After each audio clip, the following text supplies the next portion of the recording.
अस्सलाम वालेकुम स्टूडेंट्स। आज के क्लास के अंदर हम बात करेंगे फाइलम कॉर्डेटा की। ठीक है। अच्छा, फाइलम कॉर्डेटा आपको पता है कि बहुत ही बड़ा फाइलम है जिसके अंदर ऑर्गेनिजम्स की बहुत डाइवर्सिटी है और तकरीबन 4500 रिकॉर्डेड स्पीशीज हैं इस फाइलम के अंदर और नई स्पीशीज हर रोज़ दरियाफ्त हो रही होती हैं। अच्छा, डाइवर्सिटी का अंदाज़ा इस फाइलम के आप इस बात से लगाएं कि इसमें फिशेस भी हैं, इसमें एम्फीबियंस भी हैं, इसमें रेप्टाइल्स भी हैं, इसमें मैमल्स भी हैं, इसमें यूरोकॉर्डेट्स भी हैं, इसमें सेफेलोकॉर्डेट्स भी हैं। तो ये बहुत ही डाइवर्स किस्म का आपके पास फाइलम है और इन तमाम ऑर्गेनिज्म को जब हम एक ग्रुप के अंदर डाल रहे हैं तो यकीनन इनके अंदर कोई कॉमन ग्राउंड है जिसकी बुनियाद पे हम इनको एक फाइलम के अंदर प्लेस कर देते हैं। ठीक है। अब आज की जो हमारी क्लास है इसके अंदर हम फाइलम कॉर्डेटा की बुनियादी जो बातें हैं, जो बेसिक चीजें हैं ना, वो डिस्कस करते हैं। तो सबसे पहले देखें फाइलम कॉर्डेटा के अंदर जो सबसे पहली बात और जो सवाल भी आपके पास आता है वो क्या होता है कि what are the 4 basic characters of chordates. Chordates के 4 बेसिक कैरेक्टर्स कौन कौन से हैं? ठीक है जी। अच्छा, किताब के अंदर आपके पास 3 कैरेक्टर्स गिवन हैं तो आप 3 कैरेक्टर्स भी पूछे जाते हैं। क्योंकि हायर लेवल्स के ऊपर 4 कैरेक्टर्स अमूमन पढ़ाए जाते हैं तो बाज़ औक़ात क्या होता है कि आपसे 3 की जगह 4 कैरेक्टर्स पूछ लेते हैं, जो इतना कोई मसला नहीं है। अभी हम इस वीडियो के अंदर, इस लेक्चर के अंदर उस बात को क्लियर कर लेते हैं। अच्छा, सबसे पहले देखिए 4 बेसिक कैरेक्टर्स जो टॉपिक है ना, इसके अंदर बात क्या हो रही है, इसके अंदर आपको समझाया क्या जा रहा है, इसको हम समझते हैं, इस टॉपिक का मतलब समझते हैं। देखिए, 4 बेसिक कैरेक्टर से मुराद ये है कि जब हम फाइलम कॉर्डेटा के तमाम मेंबर्स को देखते हैं तो एक तरफ क्या है, एक तरफ हमारे पास फिशेस हैं, एक तरफ हमारे पास रेप्टाइल्स हैं, एम्फीबियंस हैं, मैमल्स हैं और सबको आप देखें तो कितने मुख्तलिफ हैं। फिशेस पानी के अंदर रह रही हैं, रेप्टाइल्स कितने ड्राई एनवायरनमेंट के अंदर रह रहे हैं। मैमल्स को आप देखिए कंप्लीटली डिफरेंट लाइफस्टाइल है। कुछ मैमल्स हैं सिटेशियंस हैं, समंदर के अंदर रहते हैं, कुछ हैं जो ज़मीन के ऊपर खुश्की के ऊपर रहते हैं। तो इतने ज़्यादा मुख्तलिफ किस्म के जानदार और फिर सबको आप एक फाइलम के अंदर प्लेस कर रहे हैं। तो उसकी बुनियाद आपने क्या बनाए हैं, 4 कैरेक्टर्स बनाए हैं जिनकी बुनियाद पे आप इन तमाम जो ऑर्गेनिजम्स हैं उनको एक फाइलम के अंदर प्लेस कर देते हैं। ठीक है। अब वो 4 कैरेक्टर्स क्या है, इस सवाल के अंदर हमने उसको समझना भी है और हमने उसको डिस्कस भी करना है। ठीक है जी। सबसे पहले देखिए, 4 बेसिक कैरेक्टर्स को समझने के लिए ये आपने एरो को फॉलो करना है मेरे। 4 बेसिक कैरेक्टर्स को समझने के लिए आपके सामने ये एक सैंपल डायग्राम है। ये कोई पर्टिकुलर ऑर्गेनिज्म नहीं है, ये एक सैंपल डायग्राम है ये समझाने के लिए कि आपके पास जो कॉर्डेट के कैरेक्टर्स होते हैं वो कौन कौन से होते हैं। ठीक है। अच्छा, सबसे पहले देखिए ये डॉर्सल हॉलो नर्व कॉर्ड। ठीक है। Dorsal hollow nerve cord. तमाम जो कॉर्डेट्स हैं उनके अंदर एक बात जो हमें कॉमन नजर आती है कि सबके अंदर उनकी बॉडी के डॉर्सल लाइन के ऊपर देखिए, जो बॉडी का ये डॉर्सल साइड है और ये कौन सा है, ये वेंट्रल साइड है जहां पे इसका माउथ लोकेटेड है। तो जो डॉर्सल साइड है उसके ऊपर हम देखते हैं कि हमेशा तमाम कॉर्डेट्स के अंदर एक हॉलो नर्व कॉर्ड अपेयर होती है। ठीक है। एक हॉलो नर्व कॉर्ड, हॉलो का मतलब क्या है कि अंदर से खोखली है, अंदर से हॉलो है। ठीक है। डॉर्सल का मतलब क्या है कि उसकी पोजीशन क्या है, डॉर्सल साइड के ऊपर है। तो तमाम कॉर्डेट्स के अंदर आपको क्या मिलेगा, डॉर्सल साइड के ऊपर बॉडी के एक हॉलो नर्व कॉर्ड मिलेगी। ठीक है जी। अच्छा, अब कुछ जानदारों के अंदर क्या होगा, ये नर्व कॉर्ड लोअर ऑर्गेनिज्म के अंदर स्पेशली ये इसी तरह से रह सकती है, ये ट्रांसफॉर्म होके नर्व नेट की शक्ल इख्तियार कर सकती है, ये नर्व ट्यूब्स की या नर्व कैनाल्स की शक्ल इख्तियार कर सकती है। लेकिन हायर ऑर्गेनिज्म के अंदर क्या होता है, जैसे वर्टिब्रेट्स वगैरह हैं, उनके अंदर जो नर्व कॉर्ड है इसका शुरुआती हिस्सा, आगे वाला हिस्सा, ठीक है, जो शुरू में कहलाता है प्राइमरी ऑसिकल। ये प्राइमरी ऑसिकल डिवाइड होता है और फिर डिवाइड होते होते, सॉरी, प्राइमरी वेसिकल। तो ये जो प्राइमरी वेसिकल है ये डिवाइड होते होते आगे क्या बना देता है, ये फिर बना देता है ब्रेन। ठीक है। तो हायर ऑर्गेनिज्म के अंदर, ठीक है, क्या होगा कि डॉर्सल हॉलो नर्व कॉर्ड का जो एंटीरियर पार्ट होगा, शुरुआती हिस्सा होगा, ये आगे जाके क्या बनाएगा, ये बनाएगा ब्रेन। ठीक है जी। और जो पीछे वाला हिस्सा है इसका, ये जो ट्यूब नुमा हिस्सा है जो पूरी बॉडी के अंदर एक्सटेंड कर रहा है, आखिर तक जा रहा है, ये क्या बनाएगा, ये बनाएगा स्पाइनल कॉर्ड। ठीक है। तो हायर ऑर्गेनिज्म के अंदर हमारी ये जो नर्व कॉर्ड है, ये इसका आगे वाला हिस्सा, इसकी जो टिप है एंटीरियर, वो क्या बना देती है, वो बना देती है आपके पास ब्रेन। ठीक है। जबकि जो इसका पिछला हिस्सा है वो आपके पास क्या बना देगा, वो जो ट्यूब लाइक है वो बना देगा स्पाइनल कॉर्ड। ठीक है। और फिर आपको पता है कि ब्रेन में से निकलती हैं क्रेनियल नर्व्स, स्पाइनल कॉर्ड में से निकलती हैं स्पाइनल नर्व्स, ये पूरी बॉडी में फैल जाती हैं, जाल बनाती हैं। उसको हम क्या कहते हैं, पेरिफेरल नर्वस सिस्टम। अब इंसान को ले लीजिए, तो इंसान के नर्वस सिस्टम में आपको पता है दो हिस्से हैं, एक सेंट्रल नर्वस सिस्टम और एक पेरिफेरल नर्वस सिस्टम। तो सेंट्रल नर्वस सिस्टम में क्या है, ब्रेन और स्पाइनल कॉर्ड, और पेरिफेरल नर्वस सिस्टम में क्या है आपके पास, वो है आपके पास तमाम क्रेनियल नर्व्स 12 पेयर और स्पाइनल नर्व्स कितनी, 31 पेयर्स। ये सारी मिलके एक नेटवर्क बना देती हैं जिसको आप कहते हैं पेरिफेरल नर्वस सिस्टम। यानी अगर मैं आपसे ये कहूं कि जो डॉर्सल हॉलो नर्व कॉर्ड है, ये आगे जाके क्या बना देगी, ये बना देगी नर्वस सिस्टम, तो ये भी बिल्कुल एक्यूरेट होगा, ये भी बिल्कुल करेक्ट होगा। ठीक है। तो पहला कैरेक्टर जो हमें तमाम कॉर्डेट्स के अंदर नजर आता है वो क्या है, कि सबके पास डॉर्सल हॉलो नर्व कॉर्ड मौजूद है। ठीक है। अच्छा, दूसरा कैरेक्टर देखिए, तो डॉर्सल हॉलो नर्व कॉर्ड के बिल्कुल नीचे, बिल्कुल नीचे ये देखें ग्रे कलर की एरो को फॉलो करेंगे आप, ये जो ग्रे कलर की एक ट्यूब नजर आ रही है आपको, ये क्या है, दिस इज नोटोकॉर्ड। ठीक है। This is notochord. अच्छा, नोटोकॉर्ड क्या होती है, ये फ्लेक्सिबल कार्टिलेजनस रॉड है। ठीक है, कार्टिलेज की बनी हुई एक रॉड है जो बिल्कुल किसके नीचे मौजूद है, नर्व कॉर्ड के नीचे मौजूद है। यानी अगर मैं इसकी पोजीशन देखूं तो मैं क्या कहूंगा कि it is ventral to nerve cord. ठीक है, यानी ये वेंट्रल पोजीशन में है नर्व कॉर्ड से। ठीक है, या दूसरी तरीके से कहें तो नोटोकॉर्ड के डॉर्सल साइड पे क्या मौजूद होती है, नर्व कॉर्ड मौजूद होती है। तो नोटोकॉर्ड बिल्कुल नर्व कॉर्ड के नीचे मौजूद है। ये कार्टिलेज की बनी हुई एक रॉड है जो कि अमूमन बॉडी के फ्रंट से, एंटीरियर से और पोस्टीरियर तक जा रही होती है। ठीक है। अच्छा, अब देखिए नोटोकॉर्ड के साथ क्या होता है, जब एम्ब्रियो में शुरू में नोटोकॉर्ड बनेगी, तमाम कॉर्डेट्स में बनेगी, चाहे वो फिशेस हो, एम्फीबियंस हो, रेप्टाइल्स हो, कोई हो, सबके अंदर क्या होगा, नोटोकॉर्ड अपेयर होगी। ठीक है। और जब सबके अंदर नोटोकॉर्ड अपेयर होगी तो हम क्या देखेंगे, हम देखेंगे कि कुछ जानदारों के अंदर तो ये नोटोकॉर्ड हमेशा ऐसे ही रहेगी, यानी नोटोकॉर्ड ही की शक्ल में रहेगी। ठीक है ना। जैसे हम कुछ जानदारों में से सेफेलोकॉर्डेट्स में देखते हैं, एम्फियोक्सिस में देखते हैं कि नोटोकॉर्ड नोटोकॉर्ड ही की शक्ल के अंदर। ठीक है ना। लेकिन कुछ जानदारों में क्या होगा, जैसे वर्टिब्रेट्स का जो ग्रुप है, उनके अंदर क्या होगा कि हमारी जो नोटोकॉर्ड है ये आगे जाके ट्रांसफॉर्म हो जाएगी इनटू वर्टिब्रल कॉलम। ठीक है, रीढ़ की हड्डी के अंदर ट्रांसफॉर्म हो जाएगी। इसके शुरुआती हिस्से से बनेगा ब्रेन बॉक्स, जो कि ब्रेन को प्रोटेक्ट कर लेगा, और इसके पीछे के हिस्से से बन जाएगा वर्टिब्रल कॉलम, जो क्या करेगा, स्पाइनल कॉर्ड को प्रोटेक्ट कर लेगा। तो दरअसल नोटोकॉर्ड का काम क्या हुआ कि वो जो नर्व कॉर्ड से बनने वाले स्ट्रक्चर्स होंगे उनको आगे जाके प्रोटेक्ट करेगी by forming cranium, by forming vertebral column. ठीक है ना।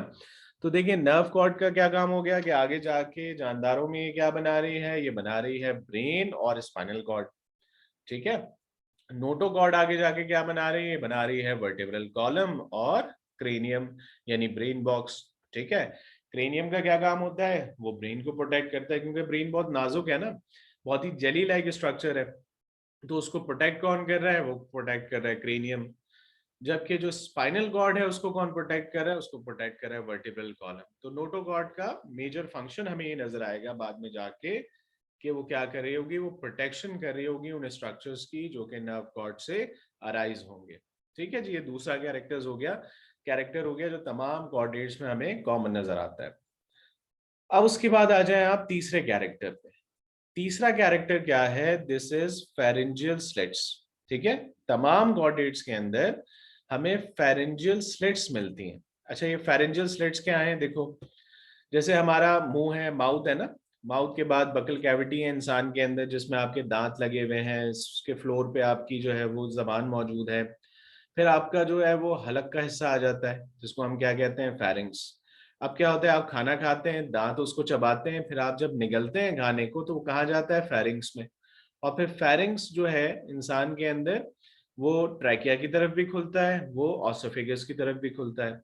तो ट्रैकिया के ऊपर ग्लॉटिस आ जाता है, तो खाना कहाँ चला जाता है, ऑसोफेगस में चला जाता है। तो फेरिंग्स क्या होता है, एक पैसेज वे होता है, एक रास्ता होता है जिसमें से इंसान के अंदर स्पेशली खाना गुजर के जा रहा है, वहीं से हवा भी जा रही है ट्रैकिया के अंदर, ठीक है। वहीं पे इंटरनल नॉस्ट्रल्स की ओपनिंग भी है, वहीं पे आपके कान की अंदरूनी ओपनिंग यानी यूस्टेशियन ट्यूब्यूल्स भी हैं, ठीक है जी। तो हम ये देख रहे हैं जो फेरिंग्स है ना, इमेजिन कर पा रहे हैं आप क्या है, फेरिंग्स क्या है, आपके गले वाला हिस्सा जो है ना, ये फेरिंग्स है।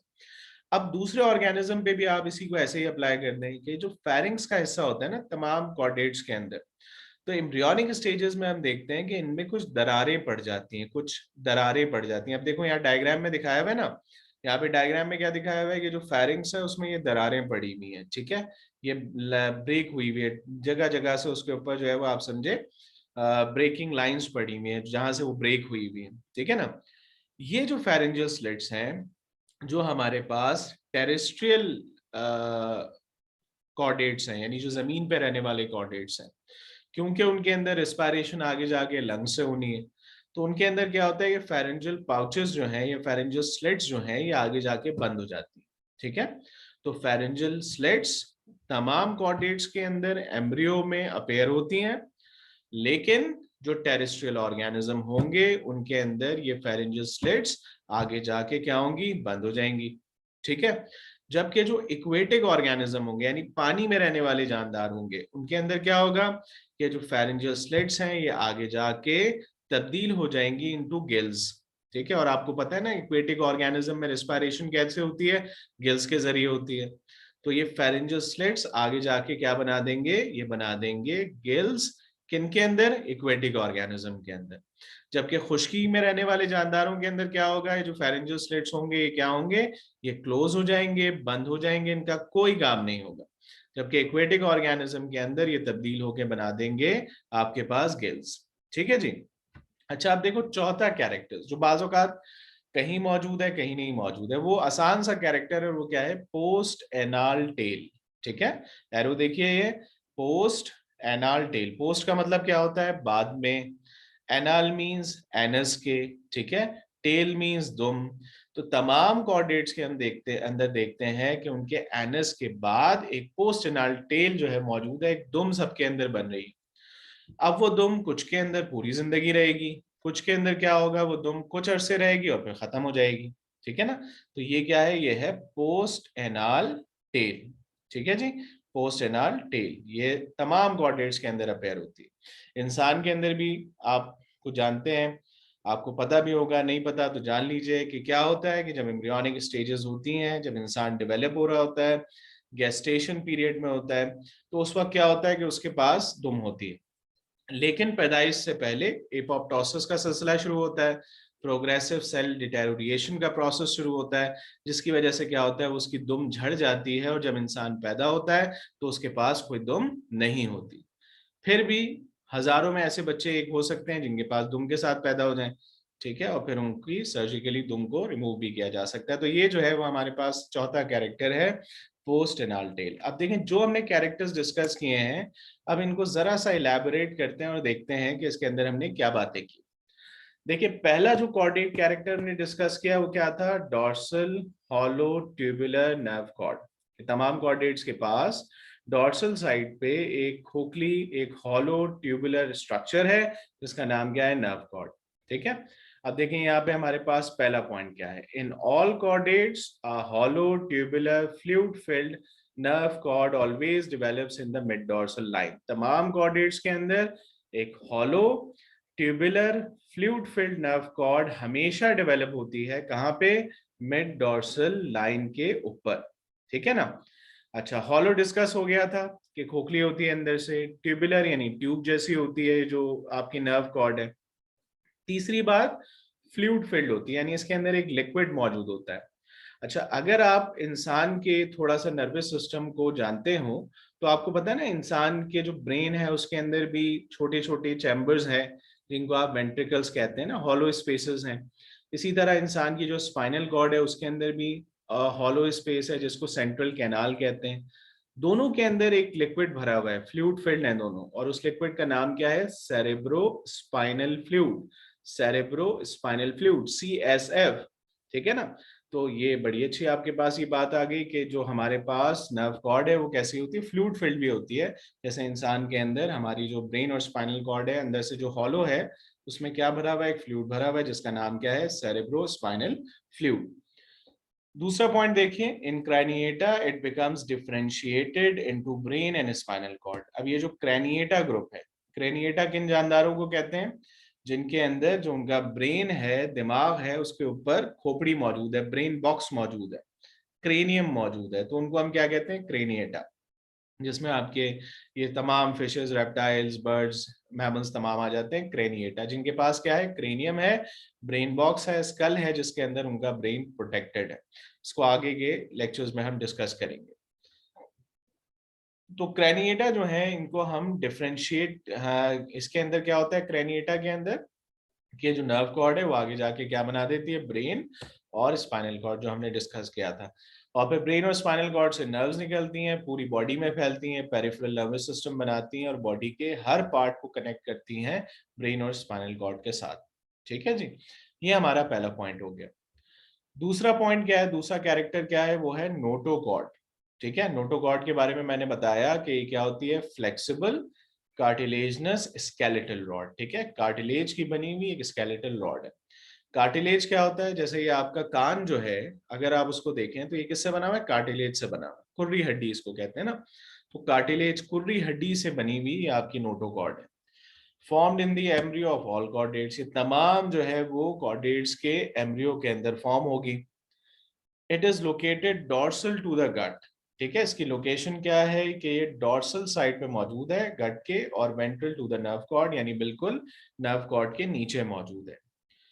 तीसरा point, it persist in few chordates throughout the life. ठीक है, ये कुछ कॉर्डेट्स के अंदर पूरी जिंदगी ऐसे ही मौजूद रहती है, यानी नोटोकॉर्डी की शक्ल में रहती है। जबकि कुछ के अंदर क्या होगा कि रिप्लेस हो जाएगी बाय वर्टिब्रल कॉलम, कुछ के अंदर ये वर्टिब्रल कॉलम में तब्दील हो जाएगी। ठीक है ना? तो ये हमारे पास सेकंड पॉइंट आ गया नोटोकॉर्ड का। उसके बाद देखें तीसरा पॉइंट। तीसरा पॉइंट क्या है? कि फेरेंजियल गिल स्लिट्स के तमाम कॉर्डेट्स के अंदर उनके फेरिंग्स में दरारें पड़ जाती हैं।